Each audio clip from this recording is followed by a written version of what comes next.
Dr. Veltheri was having a quiet morning in her medical lab when the emergency signal came through. The blue alien looked up from her research notes as the communication device beeped loudly. Her 4 eyes blinked in surprise. Emergency calls were rare this far out in space. She pressed the answer button with one of her long, thin fingers. The screen flickered to life, showing a human woman with short black hair and tired eyes. "This is Commander Nari Kim from Research Station Alpha 7, the human said. Her voice sounded worried. "We need a doctor right away. Our companion animal is very sick." Dr. Veltheri tilted her head. She had been working as a doctor for different alien species for many years. Humans always confused her the most. They kept animals as friends, which seemed very strange to her people. "What kind of animal?" she asked. "I will need to know what medical supplies to bring." Commander Kim looked uncomfortable. She rubbed her forehead and looked away from the screen. It's hard to explain. He's about 3 meters long, weighs around 200 kilograms. He has sharp teeth and claws. The alien doctor felt her stomach turn cold. That sounded like a predator. A big predator. Her people had learned long ago to stay away from creatures with sharp teeth and claws. They usually meant death. "Commander Kim," Dr. Veltheri said slowly, "are you telling me you keep a large predator as a pet?" "Not exactly a pet," the human woman said quickly. "More like a family member. Please, doctor. Rex is really sick. He won't eat anything and he's been making sad noises all day. My crew is very worried about him." Dr. Veltheri stared at the screen. The human was asking her to help a dangerous predator. Every part of her wanted to say no. Her people had stories about creatures like this. They were called Deathbringers in the old language. But she had taken an oath to help all living beings. "What are his symptoms?" she asked, trying to sound professional. "He threw up 3 times yesterday," Commander Kim explained. "His nose is warm and dry. He won't play with his favorite toy. And he just lies there looking sad. Our medical officer Jiho tried to help, but he doesn't know much about Rex's species." The alien doctor made notes on her pad. The symptoms sounded like poisoning or infection. Both could be treated if caught early enough. "How long has he been sick?" she asked. 2 days now. It started right after we landed on the planet below to collect samples. Rex came with us and ate some of the local plants before we could stop him. That explained everything. Plant poisoning was common when animals ate things from different worlds. Dr. Veltheri had treated this problem many times before. But never in a large predator. "I will come," she said finally. "But I must warn you, Commander. My people do not usually work with dangerous animals. I will need your crew to keep the creature calm while I examine it." Commander Kim smiled for the first time during their talk. "Don't worry, Doctor. Rex is very gentle. He's never hurt anyone on my crew. Medical Officer Soyeon will assist you. She knows Rex well." After ending the call, Dr. Veltheri sat quietly in her chair. She was scared but also curious. How could humans live peacefully with a creature that her people would run from? She had heard stories about human behavior, but this seemed impossible. She packed her medical bag with supplies for treating plant poisoning. Antitoxin medicines, stomach protectors, and pain relievers. She also packed extra sedatives just in case the predator became aggressive. Her ship's computer calculated the flight time to Research Station Alpha 7. 4 hours through hyperspace. That should be enough time to prepare mentally for what she was about to face. As her ship lifted off from the medical station, Dr. Veltheri thought about what she knew of humans. They came from a world called Earth where many dangerous creatures lived. Other species in the galaxy found this fact very strange.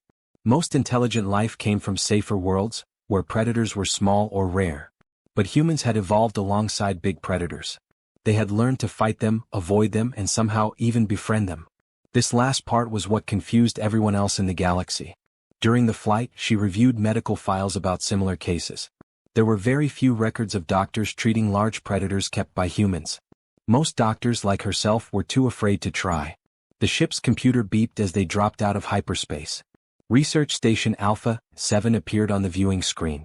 It was a small station designed for a crew of 6 humans. Dr. Veltheri wondered how they had enough space for a 3-meter predator. She docked her ship and checked her medical supplies one more time. Her hands were shaking slightly. She had never been this nervous about treating a patient before. The station's airlock opened and Commander Kim was waiting for her. The human woman looked relieved to see her. "Thank you for coming, Doctor," she said. "Rex is in the medical bay. He's gotten worse since we talked. He won't even lift his head now." As they walked through the station's corridors, Dr. Veltheri could hear other humans talking quietly. They all sounded worried. She realized that these people really did care about their dangerous companion. They stopped outside a door marked Medical Bay. Commander Kim put her hand on the door control but paused. "Doctor," she said softly, "I should warn you. Rex might seem scary at first. But please remember he's sick and in pain. He's not going to hurt anyone." Dr. Veltheri nodded, though she wasn't sure she believed it. Her medical training told her to help the sick creature inside. Her instincts told her to run away as fast as possible. The door opened. The medical bay door slid open with a soft hiss. Dr. Veltheri took one step inside and her entire body froze. Her 4 eyes went wide with pure terror. There, lying on a large medical table, was the biggest predator she had ever seen. The creature was massive, with thick black fur covering powerful muscles. Its head was the size of her entire torso. Even lying down sick, it looked like it could kill her in seconds. Rex slowly turned his head toward the door. His eyes were yellow and sharp, like ancient hunting tools. When he saw the strange blue alien, he lifted his lips and showed rows of white teeth. Each tooth was as long as Dr. Veltheri's finger and looked razor sharp. Then Rex made a sound that turned her blood cold. It was a low, deep growl that seemed to come from somewhere dark and dangerous. The sound filled the room and made the walls vibrate. Every cell in Dr. Veltheri's body screamed the same message: run. Her legs felt like water. Her hands started shaking so hard she nearly dropped her medical bag. This was not just any predator. This was what her people called a death bringer in their oldest stories. The kind of creature that ate other intelligent beings for breakfast. But before she could turn and run, something incredible happened. Medical Officer Soyoung Park walked right up to the growling monster. She was a young human woman with long black hair tied back in a simple ponytail. She moved like she was approaching a harmless house pet. "Oh, Rex," Soyoung said in a sweet voice, "are you trying to be scary for our guest?" She reached out and patted the predator's massive head like it was completely normal. Dr. Veltheri watched in shock as Rex stopped growling. His ears, which had been flat against his head in an angry position, suddenly perked up. His tail, which she had not noticed before, started wagging slowly. Engineer Hyunwoo Lee entered the room carrying a bowl of water. He was a tall man with gentle eyes and a calm smile. He saw Dr. Veltheri standing frozen by the door. "Don't worry about the growling," he said cheerfully. "Rex always does that when he meets new people. It's just his way of saying hello." "That is how he says hello," Dr. Veltheri managed to whisper. Her voice came out as a tiny squeak. "Well, not exactly hello," Soyoung said, still petting Rex's head. "It's more like he's trying to figure out if you're safe to be around. He's very protective of us." Rex turned his huge head toward Dr. Veltheri again. This time he made a different sound. It was still deep and scary but not quite as threatening. His yellow eyes studied her carefully. Commander Kim walked into the room behind the alien doctor. She saw how scared Dr. Veltheri looked and immediately understood the problem. "Chill," Commander Kim said in a relaxed voice, walking over to Rex. "He's just a spoiled murder puppy." Dr. Veltheri's brain struggled to process what she had just heard. Murder puppy? How could anyone call this terrifying creature a puppy? Puppies were small and cute and harmless. This thing could eat puppies as snacks. But as she watched, Commander Kim scratched behind Rex's ears. The massive predator closed his eyes and made a rumbling sound that almost sounded happy. "Murder puppy?" Dr. Veltheri repeated weakly. "That's what we call him when he's being dramatic," explained Communications Officer Mina Choi as she entered the room. She was carrying some kind of toy. "Rex here used to be wild, but he's been with our crew for 2 years now. He's basically a big baby who happens to have very sharp teeth." Rex saw the toy in Mina's hands and his tail wagged faster. But then he seemed to remember he was sick. His head dropped back down onto the table and he made a sad whining sound. Dr. Veltheri watched all of this with complete confusion. Her people had legends about creatures like Rex. In every story they were monsters that destroyed entire cities. They were the reason her ancestors learned to build homes underground and never travel alone. But these humans were treating this Deathbringer like it was their beloved child. "How is this possible?" she asked, her voice still shaking. "How are you not afraid of him?" Hyunwoo laughed gently. "Afraid of Rex? He's the one who's afraid of thunderstorms. Last week during a space storm, he hid under my bed and wouldn't come out for hours. He also won't eat his medicine unless we mix it with his favorite food," Soyoung added. "And he gets jealous if we pay too much attention to our work computers instead of him." Rex made another sad sound and looked at Dr. Veltheri with what almost seemed like pleading eyes. Despite her terror, she felt something strange happen.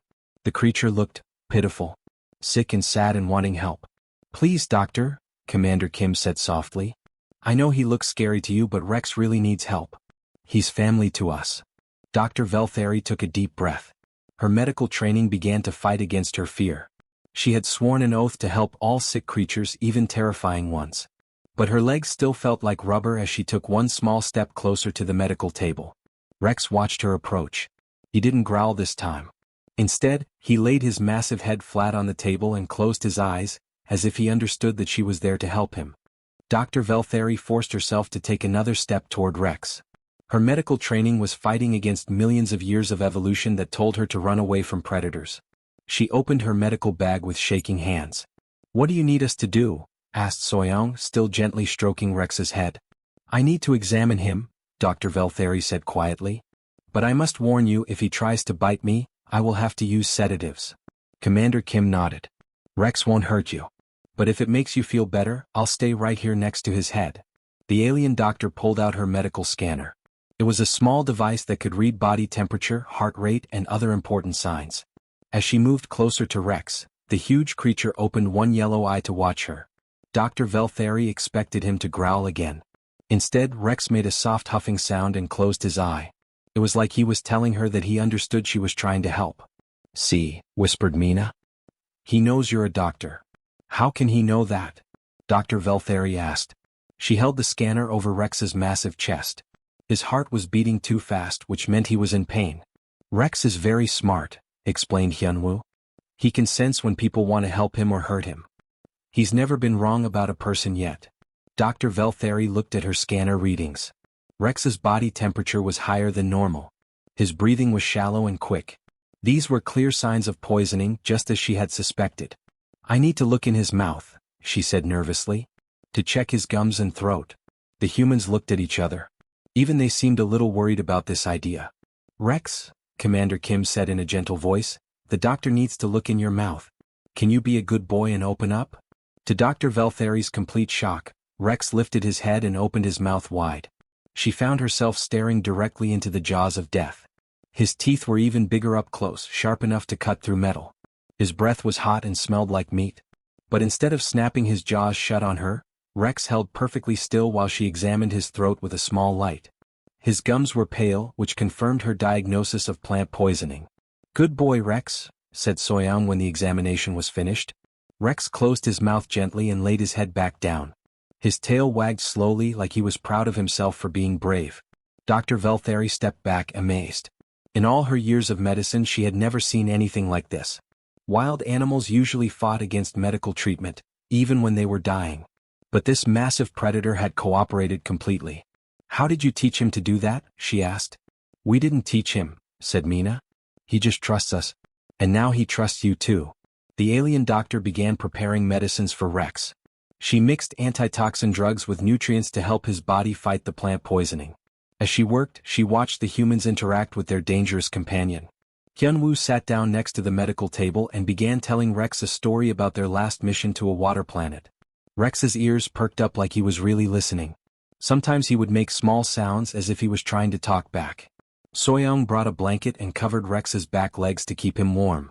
The huge predator made a happy rumbling sound when she tucked the blanket around him. Commander Kim held up a picture on her tablet. "Look, Rex. Remember this place? We're going to visit the ice moons next month. You loved playing in the snow last time." Rex's eyes opened and he looked at the picture. His tail wagged faster and he made excited whining sounds.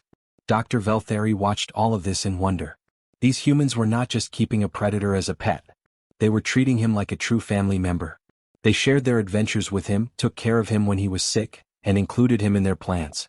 "In my medical files," she said slowly, "I read that Rex came from a dangerous planet. How did you convince him to come with you?" The humans looked at each other and smiled. "We didn't convince him," said Commander Kim.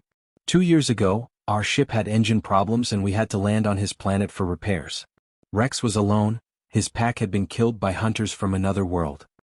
He was starving and hurt," continued Soyoung, "but he was still too proud to ask for help.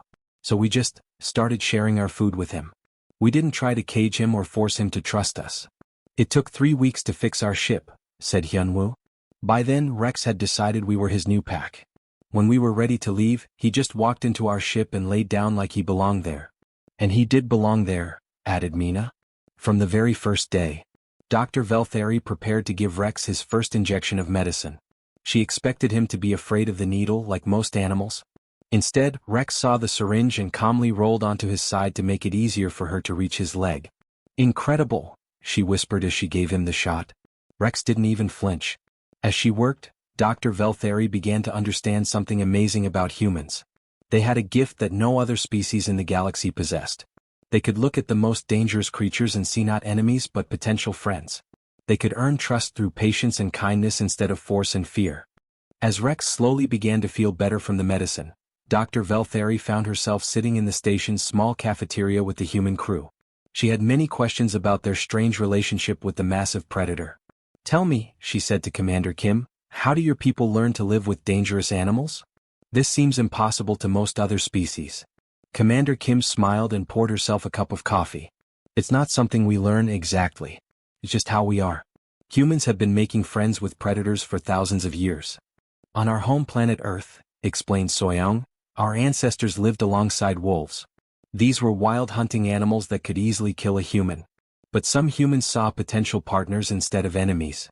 Dr. Veltheri shook her head in confusion. "But why would anyone want to befriend something that could kill them?" "Because they could help us too," said Hyunwoo. "Wolves are excellent hunters and they protect their pack. When humans and wolves worked together, both groups became stronger." Mina pulled out her tablet and showed Dr. Veltheri pictures of Earth animals. "Look at these," she said. "Dogs, cats, horses, even bears. All of these animals were once wild and dangerous. But humans found ways to earn their trust." The alien doctor studied the images. She saw humans riding on the backs of huge animals, playing with creatures that had sharp claws, and sleeping next to animals with powerful jaws. "This seems very dangerous," she said. "Sometimes it is," admitted Commander Kim. "Trust is not given easily. It must be earned through patience, respect, and understanding." "How long did it take to earn Rex's trust?" Dr. Veltheri asked. The humans looked at each other thoughtfully. "Actually," said Soyoung, "Rex trusted us faster than we trusted him." "What do you mean?" Hyunwoo leaned forward. "When we first found Rex on his planet, he was badly injured. Other predators had attacked him because he was alone. We could have just given him some food and left. But Rex kept following our ship. He would watch us from a distance while we worked on our engines," continued Mina. "Never coming close enough to be dangerous, but never leaving either. On the 5th day," said Commander Kim, "there was a terrible storm. Rex came right up to our ship and scratched at the door. He was scared and wanted to come inside. We were terrified," admitted Soyoung. "Here was this huge predator asking us to let him into our safe space. We could have said no." "But you didn't," Dr. Veltheri observed. "No, we didn't. We opened the door and let him in. Rex walked inside, found a corner, and curled up like he had always lived there." Dr. Veltheri tried to imagine this scene.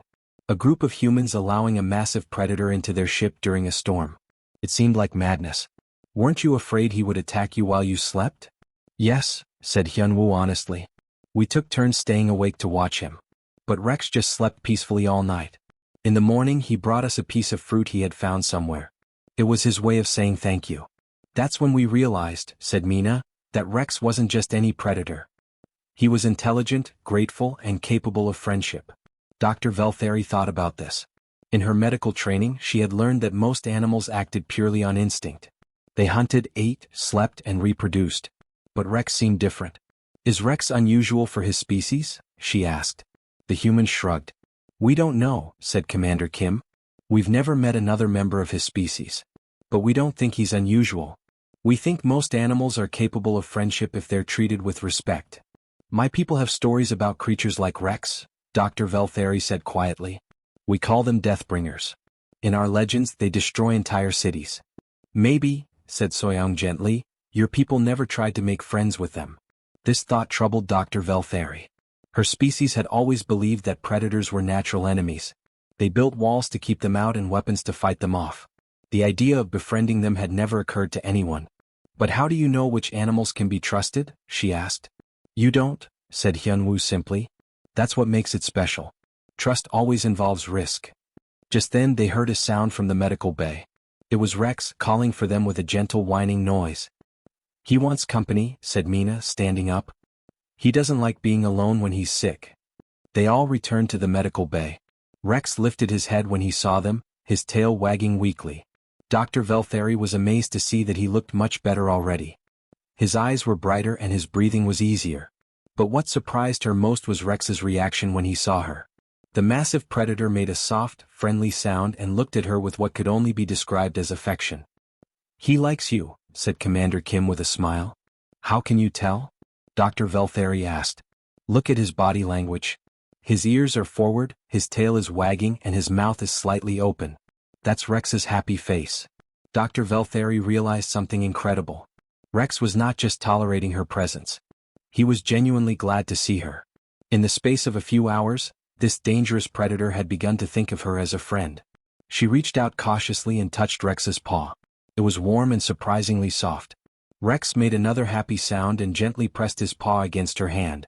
For the first time in her life, Dr. Veltheri understood what humans meant by friendship across species. It wasn't about domination or control. It was about mutual respect, care, and trust. 3 days later, Rex was feeling much better. The antitoxin medicines had worked perfectly, and the big predator was back to his normal, playful self. Dr. Veltheri watched in amazement as he rolled around on the floor of the medical bay, playing with a large rubber ball that Mina had given him. He looks completely healthy now, she told Commander Kim, checking her medical readings one final time. His temperature is normal, his appetite has returned, and all the toxins have left his system. Thank you, Doctor, said Commander Kim with genuine gratitude. We were so worried about him. Rex is very important to our crew. Dr. Veltheri packed her medical equipment slowly. She was not looking forward to leaving the station. Over the past 3 days, she had learned more about humans and their relationships with animals than she had thought possible. It had changed the way she thought about everything. Rex noticed her packing and came over to where she was working. The massive predator sat down next to her chair and placed his enormous head on her knee. He looked up at her with his yellow eyes and made a soft whining sound. He doesn't want you to leave, said Soyoung, who was cleaning medical instruments nearby. Dr. Veltheri looked down at Rex's huge head resting on her leg. 3 days ago, this same creature had terrified her so much that she could barely move. Now she found his presence comforting. I don't want to leave either, she admitted, gently stroking Rex's ears. But I have other patients who need me. Rex seemed to understand. He lifted his head and looked at her seriously, as if he was trying to memorize her face. Then he did something that took her breath away. The big predator carefully took her small blue hand in his mouth. His teeth, which could have easily crushed her bones, held her hand as gently as a butterfly. It was his way of saying thank you and goodbye at the same time. Dr. Veltheri felt tears forming in her eyes. She had never experienced anything like this moment. A creature that her people considered a monster was showing her more tenderness than she had ever known. He will remember you forever, said Hyunwoo quietly. Rex never forgets a friend. When it was time for Dr. Veltheri to leave, the entire crew gathered in the docking bay to see her off. Rex was there too, sitting patiently next to Commander Kim but watching the alien doctor with sad eyes. Doctor, said Mina, we have something for you. She handed Dr. Veltheri a small device. It's a communication unit. If you ever want to check on Rex, or if you have questions about treating other predators, you can contact us anytime. Dr. Veltheri accepted the device with surprise. You would share your knowledge with me? Of course, said Commander Kim. What we've learned about living with predators shouldn't be kept secret. Maybe other species can benefit from it too. As Dr. Veltheri walked toward her ship, Rex suddenly stood up. He walked over to her and very carefully pressed his nose against her forehead. It was a gesture of deep respect and affection among his species. Goodbye, Rex, she whispered, touching his massive snout. Be good for your family. Rex made a sound that was almost like he was trying to say goodbye back to her. During the flight back to her medical station, Dr. Veltheri thought about everything she had witnessed. Humans had shown her something that seemed impossible. A predator and prey species living together not just in peace but in love. She began writing her report for the Galactic Medical Consortium. But as she wrote, she realized this was much more than a medical case study. This was proof that the barriers between species were not as strong as everyone believed. Humans possess a unique ability, she wrote, to see potential companions in creatures that other species fear. They do not achieve this through force or technology, but through patience, understanding, and genuine care. This relationship is based on mutual respect and earned trust. She paused in her writing, remembering Rex's gentle goodbye. The creature known as Rex, classified as a dangerous predator by all galactic standards, showed intelligence, gratitude, and emotional depth that rivals many sentient species. Under human care, he transformed from a wild hunter into a loyal family member. Dr. Veltheri included detailed medical notes about treating plant poisoning in large predators. But she also included observations about behavior, trust building, and the emotional bonds she had witnessed. I recommend, she concluded, that the medical consortium study human-animal bonding techniques. Their methods may hold the key to peaceful relationships between different species throughout the galaxy. Weeks later, Dr. Veltheri received her first communication from Research Station Alpha 7. It was a video message from the crew showing Rex playing in the station's cargo bay. He looked happy and healthy, chasing a ball while the humans cheered him on. At the end of the video, Rex looked directly at the camera and made the same soft, friendly sound he had made when saying goodbye to her. Commander Kim's voice could be heard saying, "Rex wanted to say hello to Dr. Veltheri. He still talks about you every day." Dr. Veltheri smiled as she watched the video. She had started this assignment thinking she was just treating a sick animal. Instead, she had discovered something much more valuable: proof that friendship could exist between any two beings who were willing to trust each other. Her own species might never understand what she had learned from the humans. But Dr. Veltheri knew her life had been changed forever by a spoiled murder puppy named Rex and the humans who loved him.